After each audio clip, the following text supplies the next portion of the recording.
கிறிஸ்துவுக்குள் பிரியமான தேவனுடைய பிள்ளைகளே, கர்த்தராகிய இயேசு கிறிஸ்து நம்ம யாவரையும் ஆஸ்வதிப்பாராக. God bless you பிரியமானங்களே.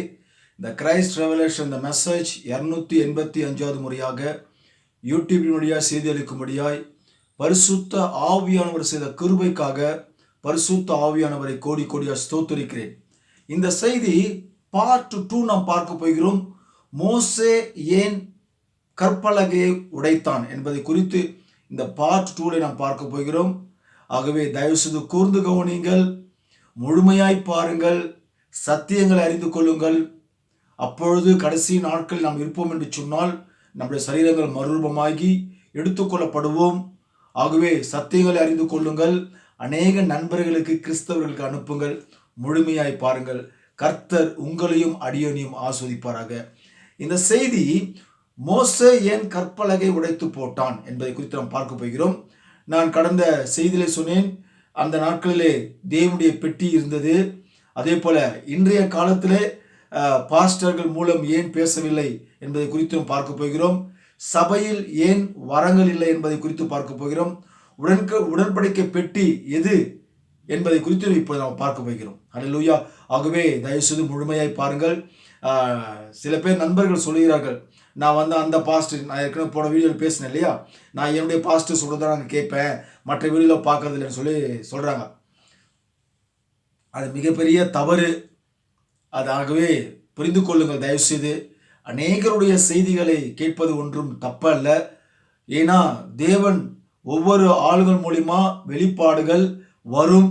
ஆனால் இன்றைய காலத்தில் இருக்கிற ஸ்தாபன பாஸ்டர்கள் மூலியமாக கர்த்தர் ஒருபோதும் பேச மாட்டார். அது மட்டும் 100% உறுதி. அதெல்லாம் புரிஞ்சுக்குங்க தயவு செய்து. அருமை கிறிஸ்துவ நண்பர்களே, கிறிஸ்துவ சகோதரிகளே, இன்றைய காலத்தில் உள்ள அதாவது பெந்தகோஸ்து ஸ்தாபன பாஸ்டர்கள் மூலியமாக கர்த்தர் ஒரு காலம் பேச முடியவே முடியாது, பேச மாட்டார். அதை முதல்ல புரிஞ்சுக்கோ. ஹல்லேலூயா. இண்டிவிஜுவலா ஒரு மனிதன், ஹல்லேலூயா, இந்த பைபிள் சொசைட்டியில் போய் பைபிள் காலேஜ் போய் படிச்சுட்டு வந்து பட்டம் பெற்ற அந்த மாதிரி போதர்களிடத்திலே கர்த்தர் பேச மாட்டார். அப்படி பேசினார் சொன்னாக்கா பரிசுத்த வேதாகமும் பொய்யாய் மாறிவிடும். கர்த்தராகிய தேவன், கர்த்தராகிய இயேசு கிறிஸ்து ஸ்தாபனங்களை வெறுக்கிறவராக இருக்கிறார். ஹல்லேலூயா. இயேசு வாழ்ந்த காலத்தில் ஸ்தாபனங்கள் இருந்தது. அந்த ஸ்தாபனங்களை கர்த்தர் வெறுத்தார். அங்கு உள்ள ஸ்தாபன பாஸ்டர்களை குறித்து பேசினார். நீ மறுபடியும் பிறக்க வேண்டும் என்று நிக்கோதோமை குறித்து பேசினார். அதே போலதான் இன்றைய காலத்தில் உள்ள ஸ்தாபன போதகர்கள், மிகப்பெரிய போதகர்கள் இன்றைக்கு தேவனுடைய வார்த்தையிலே பிறக்க வேண்டும். தேவனுடைய ஆவியினாலே அவர்கள் பிறக்க வேண்டும். இன்றைய காலத்து பாஸ்டர்கள் எங்கே பிறந்திருக்கிறார்கள் என்று சொன்னால் அவர்கள் படித்த காலேஜிலே பிறந்திருக்கிறார்கள். ஆகவே தேவனாகிய கர்த்தர் ஒரு காலம் பேச முடியாது. நீங்கள் அவர்களுடைய சத்தியங்களை கேட்பீர்கள் என்று சொன்னால் நிச்சயமாகவே அவர்கள் எங்கே போவார்களோ அங்கேதான் நீங்களும் போவீர்கள். அவங்க எங்கே போவாங்க பிரதர்? பரலோகம் ஒரு காலம் போக முடியாது, வேதம் கூறுகிறது பிரியமானங்களே. சரி, நாம் சத்தியத்துக்கு நாம் கடந்து செல்வோம். சத்தியத்தை கூர்ந்து கவனிங்கள். நீங்கள் உபாகமம் 5ஆம் அதிகாரத்திலே 29ஆம் வசனத்தை பாருங்கள். உபாகமம் 5ஆம் அதிகாரத்தில் 29ஆம் வசனத்தை பாருங்கள். அவர்களும் அவர்கள் பிள்ளைகளும் என்றென்றைக்கும் அவர்கள் பிள்ளைகளும் என்றென்றைக்கும் நன்றாயிருக்கும்படி அவர்கள் எந்நாளும் எனக்கு பயந்து. இது பரிசுத்த வேதாகமத்தில் எழுதப்பட்டுள்ள வார்த்தை. ஆனால் வேதத்திலே அவர்களை குறித்து பேசப்பட்டுள்ள வார்த்தை. ஆனால் இப்பொழுது அவர்களாம் இல்லை. இன்றைக்கு நீங்களும் நானும், என் குடும்பமும் உங்கள் குடும்பமும், என்னுடைய பிள்ளைகளும் உங்களுடைய பிள்ளைகளும் இன்று வசிக்கிறார்கள். இந்த வார்த்தை நமக்கு தான் எழுதப்பட்டுள்ள வார்த்தை. இப்போ இந்த வார்த்தை நமக்கு. சரி, அவர்களும் அவர்கள் பிள்ளைகளும், உங்கள் பிள்ளைகளும் என்னுடைய பிள்ளைகளும், இன்றைக்கு இருக்கிற கிறிஸ்தவர்கள் பிள்ளைகளும் என்றென்றைக்கும் நன்றாயிருக்கும்படி அவர்கள் எந்நாளும் எனக்கு பயந்து. இப்போ நம்மளுடைய பிள்ளைகள்லாம் கர்த்தருக்கு பயந்து என் கற்பனைகளை எல்லாம் கை கொள்வதற்கேற்ற இருதய இறுதியும் அவர்களுக்கு இருந்தால் நலமாயிருக்கும். அல்லேலூயா. நன்றாக புரிந்து கொள்ளுங்கள். நம்ம பிள்ளைங்க நம்ம எல்லாருமே அவருக்கு பயந்து அவருடைய கற்பனைகளை எல்லாம் கொள்ளுவதற்கேற்ற அவருடைய கற்பனைகளை கை கொள்வதற்கேற்ற இருதயம் அவர்களுக்கு இருந்தால், இப்போ உங்க பிள்ளைங்களுக்கு இல்லை என்னுடைய பிள்ளைங்களுக்கு, இன்னைக்கு கிறிஸ்துவ பெற்றோருடைய பிள்ளைகளுக்கு அவருடைய கற்பனைகளை கை கொள்வதற்கு தக்கதான இருதயம் அவர்களுக்கு இருந்தால் நலமா இருக்குமா? ஏன் அந்த வார்த்தை சொல்லப்படுகிறது? கற்பனைகளை கை கொள்வதற்கு இருதயம் இருந்தால் நலமா இருக்குமா? ஏன் இப்ப நீங்க பார்க்க போறீங்க. ஹல்லேலூயா. சரி, ஆகவே இன்றைய காலத்திலே அவருக்கு பயந்து அவருடைய கற்பனைகளை எல்லாம் கை கொள்வதற்கு ஏற்ற இருதயம் நமக்கு இருக்க வேண்டும். அப்படி அந்த இருதயம் இல்லை என்று சொன்னால் தேவனாலே ஒண்ணுமே செய்ய முடியாது. அவருக்கு பயந்து அவருடைய கற்பனைகளை கை கொள்வதற்கு ஏற்ற இருதயம் நமக்கு இருந்தால் இருக்கும் என்று சொன்னால் இப்ப கர்த்தர் என்ன செய்யறார் மட்டும் நீங்க பாருங்க. அல்லேலூயா. சரி, நீங்கள் இப்போ மோசஸ் ஏன் அந்த கற்பலகை உடைத்து போட்டார் என்பதை குறித்து நம்ம செய்திக்கு வரப்போறோம். மோசஸ் தீர்க்கதரிசி சீனாய் மலை மேலே தேவனோடு இரவும் பகலும் 40 நாள் உபவாசம் இருந்து தேவனாகிய கர்த்தர் தன்னுடைய விரலினாலே இஸ்ரவேல் ஜனங்களுக்கு உபதேசிக்க வேண்டிய நியாயப்பிரமாண கற்பனைகளை தன்னுடைய விரலினாலே எழுதி மோசஸுக்கு கொடுக்கிறார். எப்போ? அந்த 40 நாள். அதை பெற்றுக்கொண்ட மோசஸ் மலையிலிருந்து இறங்கி வருகிறார். அந்த வனாந்தரத்துக்கு வருகிறார். இறங்கி வருகிற பொழுது நல்லா புரிஞ்சுக்கணும், இப்போ சாத்தான், சோதனைக்காரன் சாத்தான், சோதிக்கிறவன். அவன் யாரு? சோதிக்கிறவன். ஒரு கிறிஸ்தவனை சோதிக்கிறவன் அவன். சோதனைக்காரன் சாத்தான் ரெடியா இருக்கிறான் மோசஸுக்கு சோதனை கொடுக்கும்படியாய். ஏன்னா இந்த மோசஸ் இரவும் பகலும் 40 நாளாக உபவாசம் இருந்து தேவனோடு சஞ்சரித்து தேவனிடத்திலிருந்து கற்பனைகளை, நியாயப்பிரமாண கற்பனைகளை கைப்பற்றி எடுத்துக்கொண்டு வருகிறான். இது சாத்தானுக்கு மிகவும் கோபமாகிவிட்டது. சாத்தானுக்கு எரிச்சல் ஆகிவிட்டது. ஏன்? இந்த நியாயப்பிரமாண கற்பனைகளை, தேவனுடைய விரைவினால் எழுதப்பட்ட அந்த கற்பனைகளை ஜனங்களுக்கு சொல்ல போறானே, கொடுக்க போறானே சொல்லி இப்ப சோதிக்கிறான் தீர்க்கதரிசி மோசையை. என்ன சோதிக்கிறான்? உடனே தேவனுடைய ஜனங்கள் அங்கே பாலைவனத்திலே, அந்த வனாந்தரத்திலே என்ன பண்றாங்க? ஒரு கன்றுக்குட்டியை உருவாக்கி அங்கே ஆராதனை செய்து அங்கே தொழுது கொண்டு ஆறாவரம் பாடலை பாடி டான்ஸ் ஆடி அங்கே மகிழ்ச்சியாக அவர்கள் இருக்கும்படியாக சாத்தான் செய்தான். அவர்களை சாத்தான் ஏவினான். அவர்கள் செய்தார்கள்.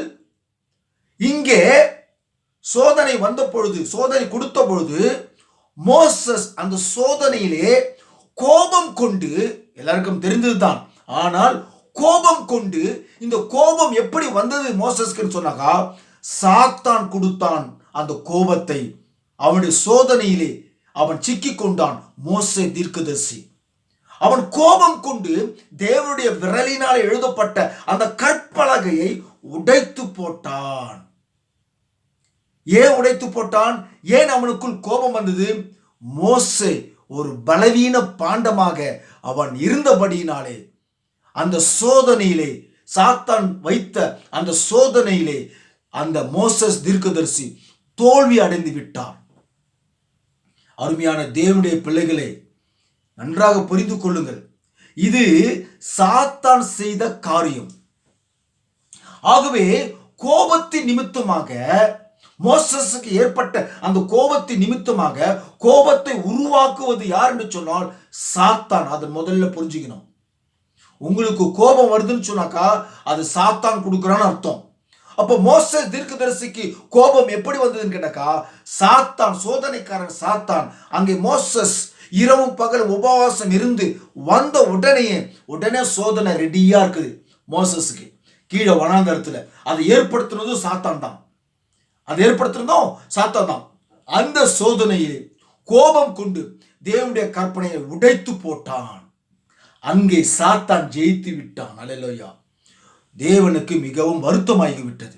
மோசேஸ் இந்த காரியத்தை குறித்து தேவனுக்கு மிகவும் வருத்தமாகிவிட்டது. ஏன்னா தேவனால் எழுதப்பட்ட அந்த கற்பலகையை மோசஸ் உடைத்தபடியினாலே தேவனுக்கு மிகுந்த வருத்தம் உண்டாகிவிட்டது.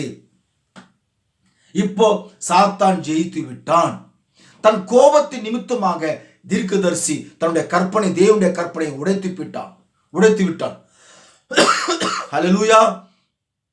அருமையான தேவனுடைய விலையேறப்பட்ட போதகர்களே, இன்றைக்கு உங்களுக்கு கோபம் வருகிறது என்று சொன்னால் அது சாத்தான் கொடுக்கிற சோதனையாயிருக்கிறது. ஹல்லேலூயா. ஆகவே நீங்கள் சோதனைக்கு உட்படாமல் இருக்கும்படியாக நீங்கள் மிகுந்த ஜாக்கிரதையோடு நீங்கள் ஊழியங்களை செய்ய வேண்டும். பிரியமான தேவனுடைய ஊழியக்காரர்களே, ஹல்லேலூயா. இன்றைக்கு உங்களுக்கு கோபம் வருகிறது என்று சொன்னால் அதன் சாத்தான் கொடுக்கிற அது சோதனையாயிருக்கிறது. இதற்கு உதாரணமாக உங்களுக்கு வேதத்திலிருந்து ஒன்று எடுத்து காண்பிக்க விரும்புகிறேன். நீங்கள் மத்தேயு எழுதின புத்தகத்திலே 4ஆம் அதிகாரத்தில் நீங்கள் வாசித்து பாருங்கள். அங்கே இயேசு கிறிஸ்துவானவர் இரவும் பகலும் 40 நாள் உபவாசம் இருக்கின்றார். மத்தேயு 4ஆம் அதிகாரத்திலே 1 நீங்கள் 11ஆம் வசனம் வரைக்கும் நீங்கள் வாசித்து பாருங்கள். நான் 2ஆம் வசனத்தை வாசிக்கின்றேன். அவர் இரவும் பகலும் 40 நாள் உபவாசம் இருந்த பின்பு அவருக்கு பசி உண்டாயிற்று. மோசஸ் 40 நாள் இரவும் பகலும் தேவனோடு சஞ்சரித்துக் கொண்டிருந்தார். மோசஸ். இப்ப இந்த இயேசு கிறிஸ்து எனப்பட்ட மனிதர், தேவனுடைய குமாரன் என்று சொல்லக்கூடிய இந்த மனிதர் இரவும் பகலும் உபவாசம் இருந்து, உபவாசம் முடிந்த பிற்பாடு அவர் இறங்கி வந்த உடனே சோதனைக்காரன் சாத்தானாங்க வரா. மோசஸ் கிட்ட வந்தது போல இங்க வரா. இரவும் பகலும் 40 நாள் உபவாசம் இருந்த பின்பு அவருக்கு பசி உண்டாயிற்று. அப்பொழுது 3ஆம் வசனம், சோதனைக்காரன் அவனிடத்தில் வந்து, அன்பான தேவனுடைய விலையேறப்பட்ட பிள்ளைகளே, நீங்களாம் இன்னைக்கு உண்மையான உபவாசம் நீங்க இருப்பீங்கன்னு சொன்னா நிச்சயமா சோதனைக்காரன் சாத்தான் உங்ககிட்ட வருவான். என்கிட்ட சோதனைக்காரன் சாத்தாலாம் வரமாட்டான் பிரதர் அப்படின்னு சொன்னீங்கன்னாக்கா சாத்தானே நீ தான். அப்படி அவர் எப்படி வருவான்? நீயே ஒரு சாத்தானா இருந்தால் சாத்தான் உங்கள்கிட்ட எப்படி வருவான்? வர வாய்ப்பு இல்லை. உண்மையான தேவனுடைய விலையேறப்பட்ட பிள்ளைகள் உண்மையான உபவாசம் இருப்பார்கள் சொன்னால் நிச்சயமாகவே சோதனைக்காரன் சாத்தான் அவர்களிடத்திலே வருவான் சோதிக்கும்படியாக. மோசே தீர்க்கதரிசி கிட்ட போனா இப்போ இயேசுநாதர்கிட்ட வந்திருக்கிறான். அப்போது சோதனைக்காரன் அவரிடத்தில் வந்து, நீர் தேவனுடைய குமாரனை ஆனால் இந்த கல்லுகளை அப்பமாக்கும்படி சொல்லும் என்றான். அவர் பிரதியுத்தரமாக, மனுஷன் அப்பத்தினாலே மாத்திரம் அல்ல, தேவனுடைய வாயிலிருந்து புறப்பட்டு வருகிற ஒவ்வொரு வார்த்தையினால் பிழைப்பான் என்று எழுதியிருக்கிறதே என்றார். இயேசுநாதர் சொல்றாரு, இங்க பிசாசு சோதனைக்காரன் இயேசு கிறிஸ்துவை சோதிக்கும்படியாய் வந்திருக்கிறான். நானு பலவீன பாண்டத்தை மோசே தீர்க்கதரிசி 40 நாள் உபவாசம் இருந்தாரு. அவனுக்கு நான் கோபத்தை கொடுத்து தேவனுடைய கற்பனைகளை உடைக்க வச்சுட்டேன். நானே அவன் ஒரு பலவீன பாண்டம், நீ ஏமாத்திரம் சொல்லி அவன் பெரியவரை சந்திக்க வந்துட்டான். பெரிய தீர்க்கதரிசியை சந்திக்க வந்துட்டான். சாத்தான் பெரிய தீர்க்கதரிசியை சந்திக்க வந்துட்டான். ஆனா இந்த பெரிய தீர்க்கதரிசி யார் என்று இந்த சாத்தானுக்கு முழுமையா அறிந்து கொள்ள முடியல.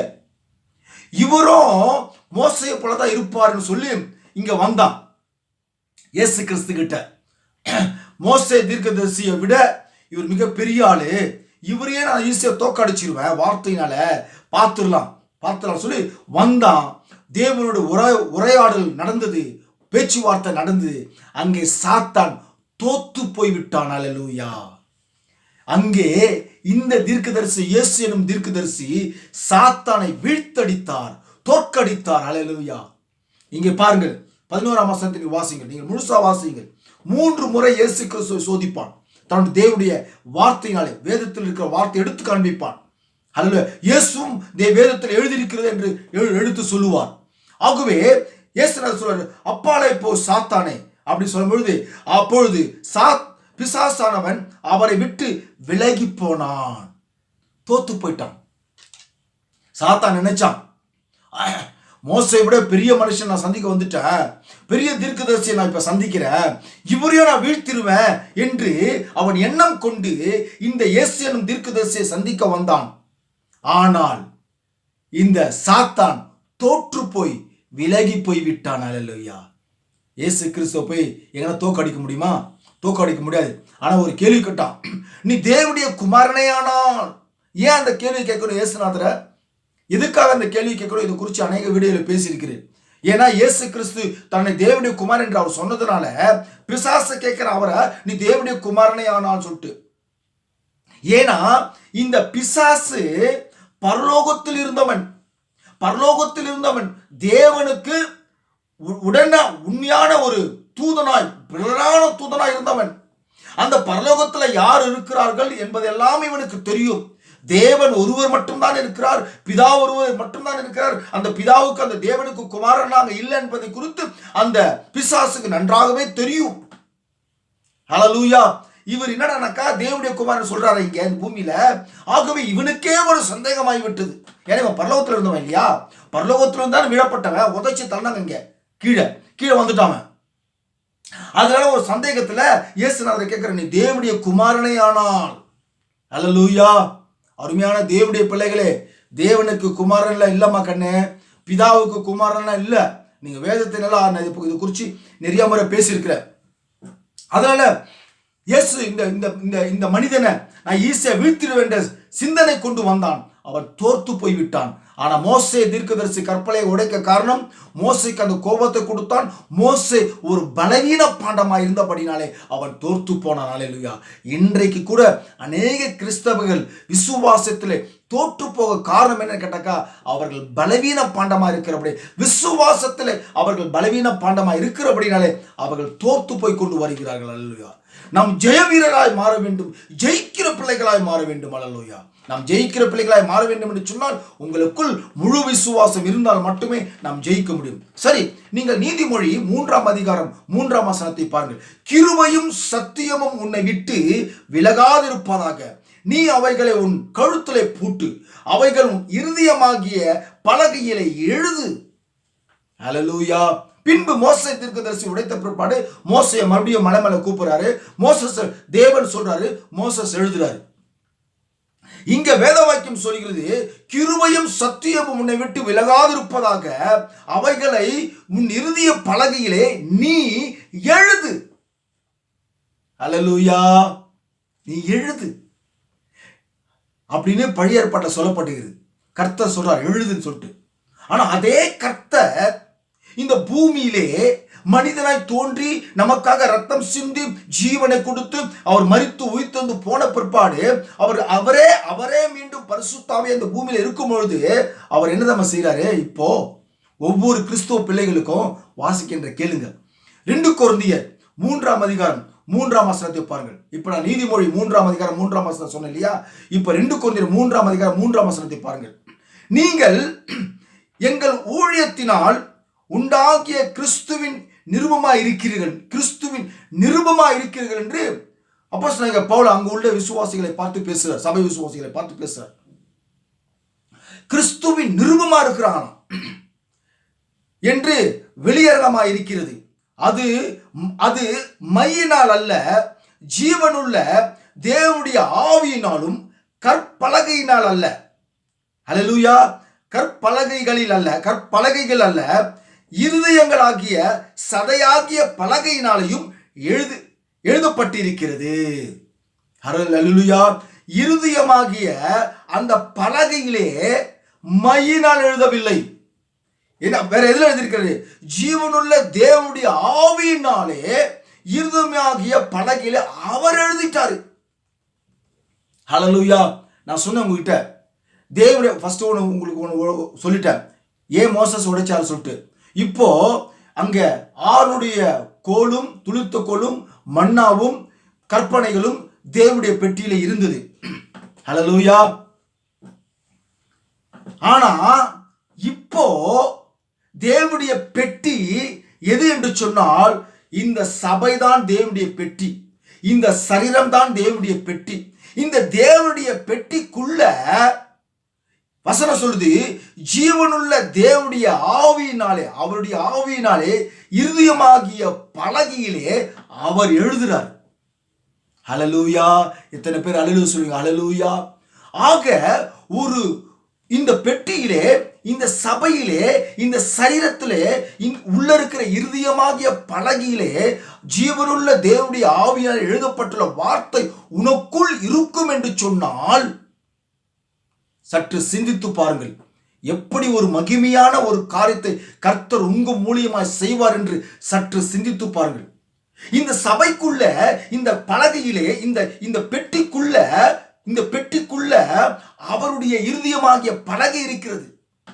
அந்த இருதயமாகிய பலகையிலே ஆவியினால் எழுத வேண்டும். பரிசுத்த ஆவியானவர் எழுதினார் என்று சொன்னால், எப்படி தேவன் சபையிலே ஊழியக்காரர்கள் மூலியமாக, சபை விசுவாசிகள் மூலியமாக எப்படி சபை இருக்கும், எப்படி ஒரு மகிமை இருக்கும் என்று சற்று சிந்தித்து பாருங்கள் தயவு செய்து.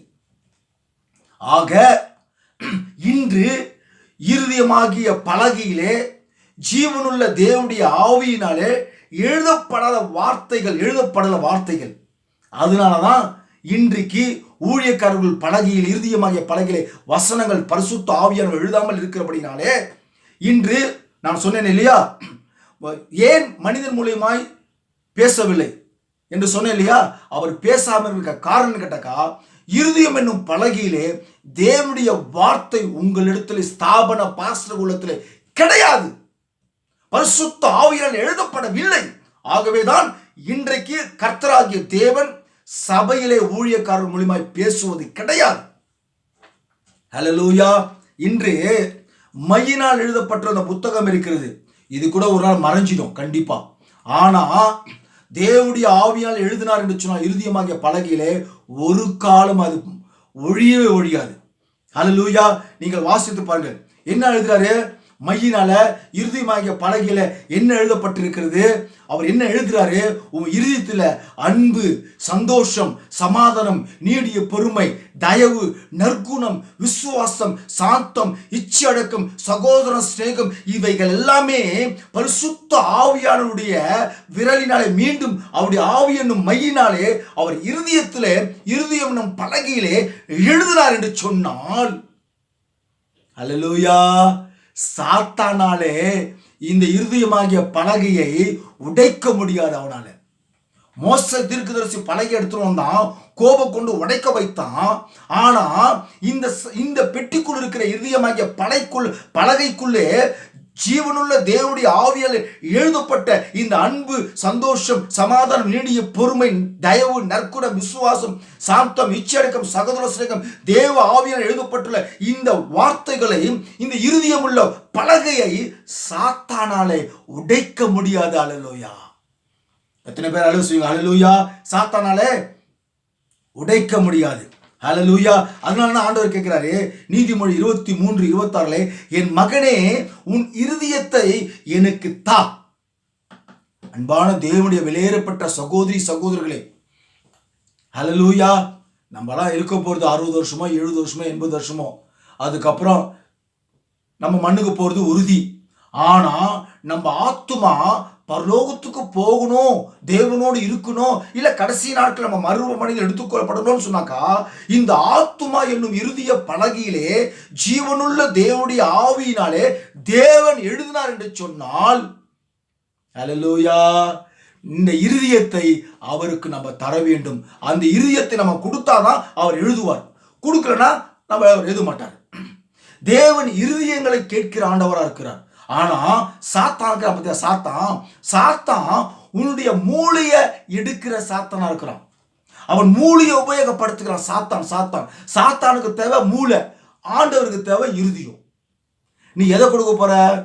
இருதயத்தை கொடுக்க போறியா இல்ல மூளையை கொடுக்க போறியான்னு நீயே டிசைட் பண்ணிக்க. பாஸ்டர்களே, பெந்தகோஸ்து பாஸ்டர்களே, இன்னைக்கு பெந்தகோஸ்து பாஸ்டர் மொத்த பேருமே மூளையை கொடுத்துட்டான் சாத்தானுக்கு, இருதயத்தை கொடுக்கல. அதனால கர்த்தர் பேசல.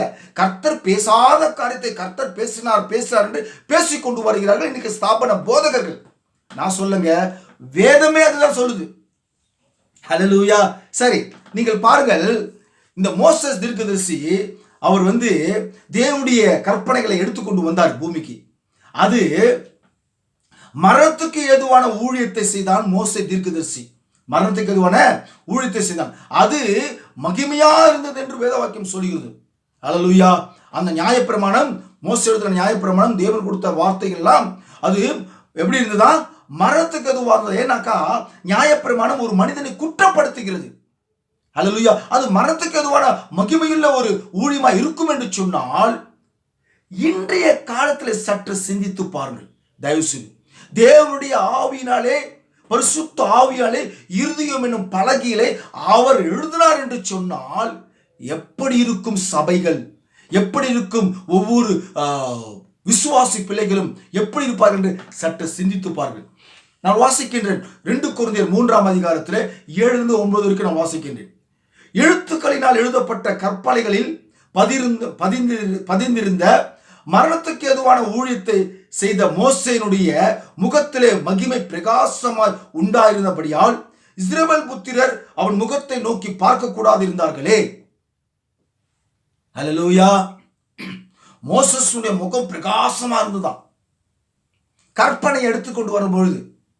ஆனா இருதயமாகிய கற்பலகையிலே தேவன் எழுதுகிறார், பரிசுத்த ஆவியானவர் எழுதுகிறார்.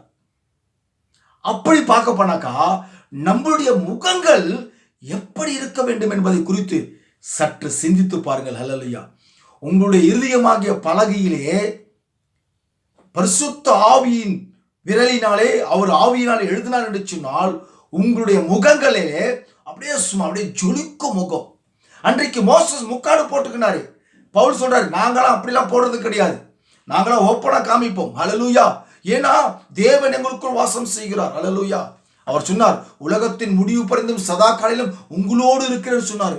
அல்லேலூயா. மோசஸ் கிட்ட சொல்ல, மோசஸ் நான் உனக்குள்ள இருப்பேன்னு சொல்லல. அல்லேலூயா. ஆனா இன்னைக்கு இயேசுநாதர் சொன்னார், நான் நீங்க மரிக்கும் வரையிலும் நான் உன்னோடு இருப்பேன், உனக்குள்ள இருப்பேன், உன் இருதயத்துக்குள்ள இருப்பேன். அப்ப என்னது? இருதயமாகிய பலகைகளை அவர் எழுதிட்டார்னா அவரே வந்துட்டார்னு அர்த்தம். அப்ப உன் முகம் எப்படி இருக்க வேண்டும், உன்னுடைய ஊழியங்கள் எப்படி இருக்க வேண்டும்? மோசஸ் உடைய வார்த்தை என்ன சொல்லுது பாருங்களேன். ஒழிந்து போகிற மகிமை உடைய அந்த ஊழியம் அப்படிப்பட்ட மகிமை உள்ளதால் இருந்தால் ஆவிக்குரிய ஊழியம் எவ்வளவு அதிக மகிமை உள்ளதா இருக்கும். அல்லேலூயா. ஆவிக்குரிய ஊழியம். இன்றைக்கு ஊழிய செய்தியில இது ஆவிக்குரிய ஊழியமா? அப்ப மோசஸ் செஞ்ச ஊழியம் ஆவிக்குரிய ஊழியம் இல்ல, நீங்க செய்யற ஊழியம் தான் இன்னைக்கு ஆவிக்குரிய ஊழியம். மோசஸ் செஞ்சது ஆவிக்குரிய ஊழியம் அல்ல. மோசஸோட முகம் பிரகாசமா இருக்கும் என்று சொன்னால் நம்முடைய முகமும் அதை காட்டிலும் மிகவும் பிரகாசமா ஜொலிக்க வேண்டும். அப்படியா இருக்குது? இன்னைக்கு முக்காலசி பேர் அக்யூஸ்டுங்க தான் ஊழியமே செய்யுது. சபையை கெடுக்கிறதே இந்த ஸ்தாபன பாஸ்டர்ங்க தான். எவ்வளோ சொல்லலாம், நடந்த நிகழ்ச்சிகள் எல்லாம் எவ்வளோ சொல்லலாம். இன்னைக்கு அதை குறித்து ஒரு சில குரூப் இருக்குது. ஊழியக்காரங்களாம் யார் என்னென்ன தப்பு பண்ணுறா, எந்தெந்த ஊழியக்காரன் எந்தெந்த விசுவாசிகளை ஹோட்டலில் கொண்டு போகிறான், எந்தெந்த விசுவாசிகளை எந்தெந்த பாஸ்டர் எங்கெந்த தள்ளின்னு போகிறான்றதை குறித்து ஒரு குரூப்பு புட்டு வைக்கிறாங்க. கேவலமாக இருக்குது. சற்று சிந்தித்து பாருங்க. இதெல்லாம் ஊழியமா? கேட்குறேன், இதெல்லாம் ஊழியமா? பணத்தை தவிர வேறு ஒன்றும் பேசுறது இல்லை, ஆசீர்வாதத்தை தவிர வேறு ஒன்றும் பேசுறது இல்லை. ஆனால் அது இன்னைக்கு ஆண்டவர் சொல்றாரு, பரிசுத்த ஆவி சொல்றாரு பவுல் மூலியமா, இது ஆவிக்குரிய ஊழியமா? ஆவிக்குரிய ஊழியம் எவ்வளவு அதிக மகிமை உள்ளதா இருக்கும். ஆக்கினி திருப்பு கொடுக்கும் ஊழியம் மகிமை உள்ளதா இருந்தால், ஆக்கினி திருப்பு கொடுக்கும் ஊழியம் மகிமை உள்ளதா, அது ஆக்கினி திருப்பு கொடுதான். மோசஸ் சொல்றாரு, அது ஆக்கினி திருப்பு கொடுக்குமா அந்த ஊழியம், அது மகிமை உள்ளதா இருந்தால் நீதியை கொடுக்கும் ஊழியம் அதிக மகிமை உள்ளதா இருக்குமே. நீதியை கொடுக்கும் ஊழியம் அதிக மகிமை உள்ளதா இருக்குமே. இன்றைக்கு சபையிலே அப்படி இருக்கிறதா? உங்க மனசை தொட்டு சொல்லுங்க. இன்றைக்கு சபையிலே அப்படி இல்லை. ஹல்லேலூயா. அருமையான தேவனுடைய விலையேறப்பெற்ற பிள்ளைகளே, இன்றைக்கு ஸ்தாபன விசுவாசிகளே, நீங்கள் அத்தனை பேருமே வேதத்தின் வழியாய் பேச, வேதத்தில் இருக்கிறது உங்களுக்கு சொல்றேன். இன்றைக்கு ஸ்தாபன பாஸ்டர்கள் மூலியமாய் கர்த்தர் ஒரு காலம் பேச முடியாது. அவர்களுடைய உபதேசத்தை நீங்கள் கேட்பீர்கள் என்று சொன்னால் நீங்களும் அவர்கள் போகிற இடத்துல தான் நீங்கள் போக வேண்டும். பரிசுத்த ஆவி, ஜீவனுள்ள தேவனுடைய ஆவியினாலே அவர்கள் இருதயம் என்னும் பலகையிலே கர்த்தர் எழுதவில்லை. ஆனால் அப்படி யார் ஒரு உள்ளத்திலே கர்த்தர் எழுதுகிறாரோ அந்த ஊழியம் மிகவும் ஜீவன் உள்ளதாகவும் மகிமை உள்ளதாகவும் பிரகாசமாகவும் கர்த்தர் அங்கே பேசுகிறதாகவும் அற்புதங்களை செய்கிறவர்களாகவும் அங்கே காணப்படும். ஆனால் இன்றைக்கு அப்படி இல்லை. ஏனக்கா இந்த பெட்டி என்னும் இந்த இருதயத்துக்குள்ள இருதயம் என்னும் பலகையுள்ள தேவனுடைய ஆவியினாலே வார்த்தைகள் எழுதப்படவில்லை. இதுல மையினால் எழுதப்பட்டுள்ள வார்த்தை தான் உங்க உதட்டு வழியா பேசுறீங்கள வரல, இங்கிருந்து இதை பார்த்து இங்கிருந்து வரல. ஆகவே நாம் பரிசுத்தமாக ஜீவிக்க வேண்டும், கர்த்தருக்கென்று ஜீவிக்க வேண்டும், உண்மையும் உத்தமமாக ஜீவிக்க வேண்டும். நம்முடைய ஆவி ஆத்துமா சரீரத்தை உண்மையாகவே கர்த்தருக்கு ஒப்பு கொடுக்க வேண்டும். ஹல்லேலூயா. அப்படி ஒப்பு கொடுத்து கர்த்தருக்காக உண்மையா ஜீவிப்போம் என்று சொன்னால் ஜீவனுள்ள தேவனுடைய ஆவியினாலே இன்றைக்கு இந்த இருதயம் என்னும் பலகையிலே கர்த்தர் நிச்சயமா எழுதுவார். ஹல்லேலூயா. God bless you பிரியமானவர்களே. புதிய செய்தியோடு உங்களை சந்திக்கிறேன். God bless you.